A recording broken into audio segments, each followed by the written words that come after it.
বাগানের নাম বাহুবল চায়ের বাগান।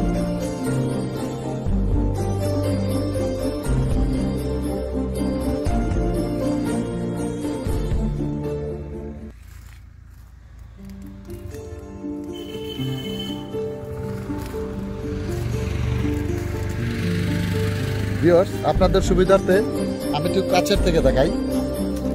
পাতাটা শুধু এই কচি পাতাটা তুলে চায়ের এই পাতাটা জাস্ট দুটো বা তিনটে পাতা, দুইটা বা তিনটা পাতা তুলে নেয় চায়ের জন্য।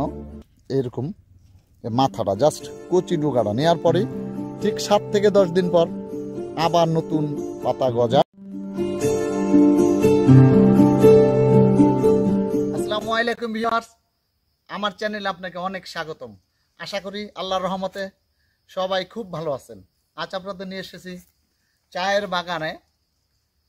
সিলেট যারা সরাসরি চা বাগান এখনো দেখতে পাননি তাদের জন্য চায়ের সৌন্দর্যটা তুলে ধরার চেষ্টা করছি।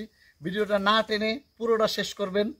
ভালো লাগলে অবশ্যই শেয়ার করবেন, আপনার বন্ধুদের দেখার সুযোগ করে দিবেন।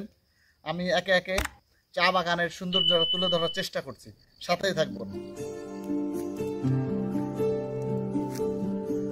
যাকে বলে সেই দেখার মতো, চোখ জুড়ে যায় দেখলে।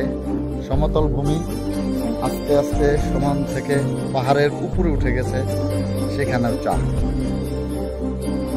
চায়ের গ্যাপে গ্যাপে মনে হচ্ছে কেউ ফাঁকা ফাঁকা করে রাখছে, সিটি কেটে দিছে চুলের, ঠিক এরকমটাই দেখতে। যেদিক তাকাবেন শুধু চা আর চা। এটা হচ্ছে বাহুবল, নতুন চায়ের জন্য তৈরি হয়ে যায়।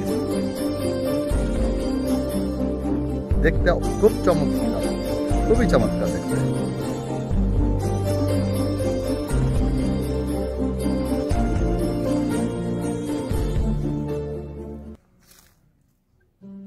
এক পাহাড়ের পর আরেক পাহাড়, সেই পাহাড় থেকে আরেক পাহাড়ের ছবি। ভিডিওটা অনেক বড় হয়ে যাবে, পুরোটা আপনাদের দেখাতে পারবো না।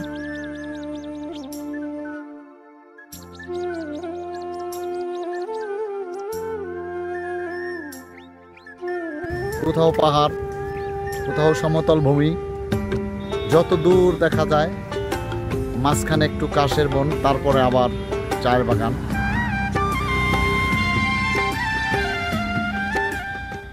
চা বাগানের সাথে জড়িত তাদের সন্তানদের সাথে কথা বলি। কেমন আছো তোমরা? তোমাদের বাসায় জায়গা? এই চা বাগানে কি চাকরি করে তোমাদের কেউ? এখানে চাকরি করে। চা কখন উঠায়, তোলে কখন? চা তো উঠাই, এই যে সামনে একটু সামনে চা উঠাই। উঠাইতেছে এখনো? ওটাই তো দেখার দরকার ছিল। পারি না, বেশি দূর নাকি? না না, কালকে কালকে কালকে পাইবেন এদিকে। ও না, কালকে তো আসবো না। তোমার নাম কি? অনদ। অনদ। তোমার? জুবেদ। জুবেদ। এই জায়গা আলোক, জায়গার নাম কি এটা?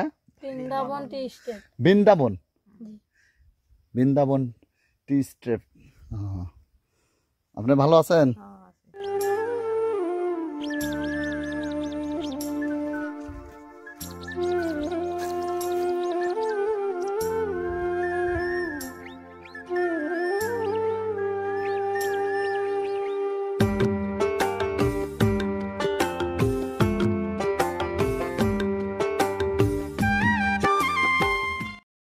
চা বাগানের পাশেই রয়েছে রাবার বাগান, যেখান থেকে সংগ্রহ করা হয় রাবার তৈরির জন্য রাবার গাছের কষ।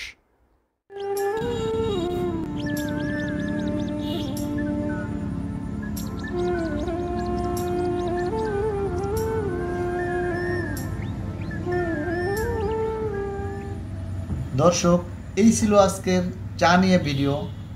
ভালো লাগলে লাইক করবেন, কমেন্ট করবেন, শেয়ার করে আপনার বন্ধুকে দেখার সুযোগ করে দিবেন। আবার দেখা হবে অন্য কোনো ভিডিও নিয়ে, অন্য কোনো জায়গায়। সেই পর্যন্ত ভালো থাকুন। আল্লাহ হাফেজ।